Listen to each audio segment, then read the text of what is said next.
रहे हैं, चालू करो भाई वीडियो। पृथ्वी के अंदर या गहराई में जाने पर जी के मान में जो परिवर्तन होता है उसके बारे में हम बात कर रहे हैं। क्लास 9 का ही है, गुरुत्वीय त्वरण पर बात कर रहे हैं हम लोग। बात ऐसी है कि पृथ्वी के ऊपर मतलब जी का वैल्यू जो है, छोटा जी का मान, बड़ा जी का मान जो है सो कभी नहीं बदलता है, वो गुरुत्वाकर्षण नियतांक होता है, सार्वत्रिक नियतांक।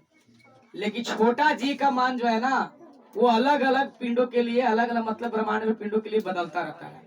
यहाँ तक कि पृथ्वी पर भी बदलता है, जिसको गुरुत्वीय त्वरण छोटा जी को कह रहे हैं।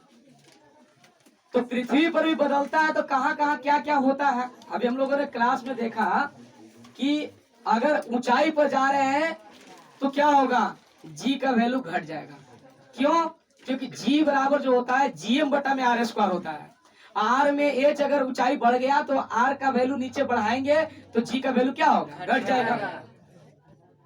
तो दूसरी टॉपिक हम ये जानने जा रहे हैं कि पृथ्वी के अंदर या गहराई में जाने पर जी का मान में परिवर्तन जो होता है, इसमें गहराई में जाने पर भी घटता है। जैसे ऊंचाई में जाने पर जी का वैल्यू घटता है ना, उसी तरह से जी का वैल्यू गहराई में जाने पर भी घटता है। अब ये सोचने की बात इसलिए हो रहा है, सोच रहा है ऊपर जा रहे तो भी घट रहा है, अंदर जाएंगे नीचे तो भी घटेगा। तो रीजन यहाँ ये हो जा रहा है, नीचे जाने पर घटने का रीजन ये हो जा रहा है कि जब नीचे आप जितना जा रहे हैं उस हिसाब से पृथ्वी के रेडियस के हिसाब से भी आप उसके द्रव्यमान को भी कम करेंगे। समझ में आ रहा है बात को? द्रव्यमान को क्या करेंगे, कम करेंगे। चित्र से आओ समझते हैं पहले। ये पूरा पृथ्वी है जिसका द्रव्यमान मान लिया एम है। अब पृथ्वी में ये ऊपर वाला एक बिंदु हम ए मान लिए अपने माने सुविधा के लिए, जहां हम लोग बनाना है। अब पृथ्वी के अंदर डी गहराई तक चल गए, मान लिए यहाँ बी बिंदु है डी गहराई पर, यहाँ पर हमको गुरुत्वीय त्वरण निकालना है। एक गुरुत्वीय त्वरण यहाँ है जो बड़ा जी से हम लोग जी से दिखा रहे हैं, और यहाँ पर जो है उसको हम जी डैश से दिखा रहे हैं। समझ में आ रहा है? तो कितना गहरा चल गए, छोटा डी गहरा चल गया। अब यहाँ जब गए तो इस रेडियस के हिसाब से द्रव्यमान इसका क्या हो गया, एम डैश हो गया। क्या हो गया, एम डैश। पहले कितना था, बड़ा एम। अब डी घटा है तो कुछ तो चारों तरफ से घट के उसका द्रव्यमान भी तो बदलेगा ना, तो एम डैश हो गया। कितना घट गया रेडियस, पहले टोटल रेडियस आर था, डी घट गया, तो अब ये जो वो भी बचा, जो बचा हुआ जो पृथ्वी है उसकी तरफ अब रेडियस कितनी हो गए, आर माइनस डी। कितना हो गया, आर माइनस डी हो गया। इतना पॉइंट पहले हम समझ लिए, तब हम अब आगे की ओर बढ़ रहे हैं कि चलिए भाई अभी जी को निकालिए। तो जी बराबर आपने पढ़ा है जी एम बटा में आर स्क्वायर होता है, क्योंकि इस जी पर पूरा आर है, पूरा आर है ना, तो हमने क्या किया, जी एम बटा में आर स्क्वायर करा। अब इस जी डैश की अगर बात कर ले बच्चों, तो जी एम डैश बटा में आर माइनस डी का होल स्क्वायर हो जाएगा। क्यों? क्योंकि यहाँ तक तो अब आर माइनस डी ही ना बचा, डी घट गया तो यहाँ तक में बताए ना आर माइनस डी बचा, तो आर माइनस डी का होल स्क्वायर कर दिया। अब हम घनत्व तो बराबर क्या जानते हैं, द्रव्यमान बटा के आयतन। द्रव्यमान बराबर जब इसी से, चूंकि हमको द्रव्यमान निकालना है, एम है एम डैश है, तो घनत्व तो सेम रहेगा पृथ्वी का जो भी रहेगा। तो उसके मदद से हम क्या करते हैं, द्रव्यमान बराबर घनत्व गुणे आयतन सूत्र लिखते हैं, और हम संपूर्ण पृथ्वी का द्रव्यमान एम बराबर निकालते हैं पहले इस पिंड के लिए, पूरी एम के लिए। तो हम गोला के आयतन बराबर क्या जानते हैं, हम लोग गोला के आयतन बराबर जानते हैं ना, 4/3 पाई आर क्यू होता है। तो ये पृथ्वी एक तरह से क्या है, गोला है। गोला समझते हो ना, बॉल। तो गोला का आयतन बराबर क्या होता है, 4/3 पाई आर क्यू। तो 4/3 पाई आर क्यू, चूंकि इसकी रेडियस आर ही है इसलिए इसका हम आयतन लिख दिए 4/3 पाई आर क्यू। और ये घनत्व को हम रो से व्यक्त कर दिए, किसी से व्यक्त कर दिए, रो डेंसिटी को दिखाते हैं। अब इसी एम को इसमें पुट कर दिया, पहला में जी बराबर जी एम बटा में आर स्क्वायर था ना, इसमें पुट कर दिया। जी इंटू एम के जगह पर मैंने बैठा दिया रो इंटू 4/3 पाई आर क्यू बटा में आर स्क्वायर, क्योंकि इसका आर स्क्वायर था ना, आर स्क्वायर से आर क्यू कटेगा तो केवल आर बचेगा ना, तो इसलिए हमने यहाँ पर जी बराबर बड़ा जी गुने रो इंटू 4/3 पाई आर लिख दिया, इसको तीसरा मान लिया। समझ में आ रहा है बात? अब हम गहराई डी तक जा गए, तब पृथ्वी के द्रव्यमान अब बचा कितना, एम डैश। क्या बचा, एम डैश। अब वहां पर द्रव्यमान निकालने के लिए फिर हम वही करेंगे, क्या करेंगे, यहाँ पर द्रव्यमान निकालने के लिए हम घनत्व गुणे आयतन करेंगे। तो यहाँ पर घनत्व भी तो वही डेंसिटी है, रो है ना, इंटू 4/3 पाई आर क्यू। अब तो आर नहीं रहा, अब क्या हो गया R-d।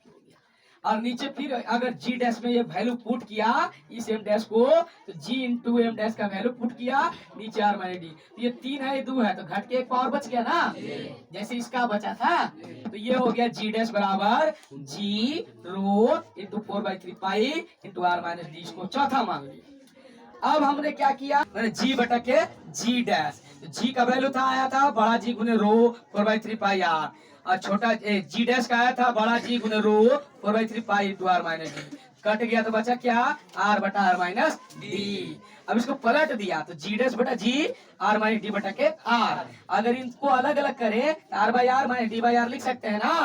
आर आर कट गया तो 1 हो गया, जी डैश बटा जी बराबर 1 घटाओ डी बटा के आर। अब सुनो, ये जी इधर से क्रॉस करा तो जी में गुना हुआ, इसमें भी गुना हुआ, तो जी माइनस जी डी बटा के आर।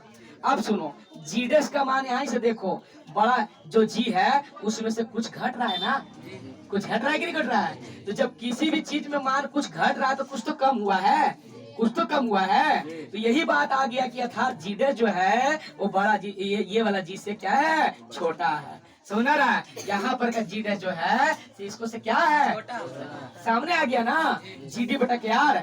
ये घट रहा है कुछ इसमें से, तो घटेगा तो जरूर नहीं इससे कुछ कम होगा, तो ये क्या हो गया, कम हो गया। क्लियर हो गया कि गुरुत्वीय त्वरण जब नीचे जाएंगे तो भी मान उसका घटेगा है, उसका मान क्या होता है। अब यहीं पर एक बात और बोले थे कि केंद्र पर मान उसका क्या होता है। अब वो कैसे होता है उसको भी देखो, एक के लाइन में समझ जाओ। केंद्र पर जब जाएंगे तो अब डी डी ना रहेगा, ये आर यहाँ जीरो, ये वाला डी में से सीधे ये आर घट जाएगा, ये डी नहीं रहेगा, आर घट जाएगा। समझ रहा है, ये डी क्या हो जाएगा, आर के बराबर हो जाएगा। जब डी बढ़ते बढ़ते बढ़ते यहाँ आ गया तो आर ना हो गया, तो ये अब रेडियस क्या हो गया, आर नहीं रहा तो जीरो ना हो गया, आर माइनस आर ना हो जाएगा। तो यहाँ पर वही बात बोला गया है कि अब डी जो है घटते घटते जब केंद्र पर जाइएगा तो आर हो जाएगा, क्या हो जाएगा, तो आर जब यहाँ रखिएगा तो आर बाई आर कट जाएगा, तो जी माइनस जी ना बचेगा।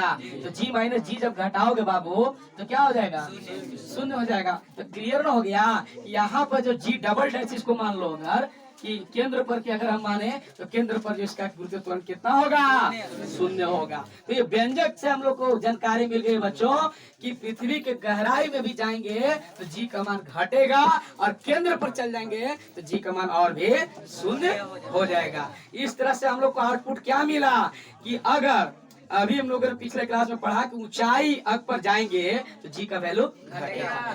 अभी हमने सिद्ध किया कि गहराई में जाएंगे भी तो जी का वैल्यू घटेगा, और केंद्र पर जाएंगे तो जी का वैल्यू शून्य होगा।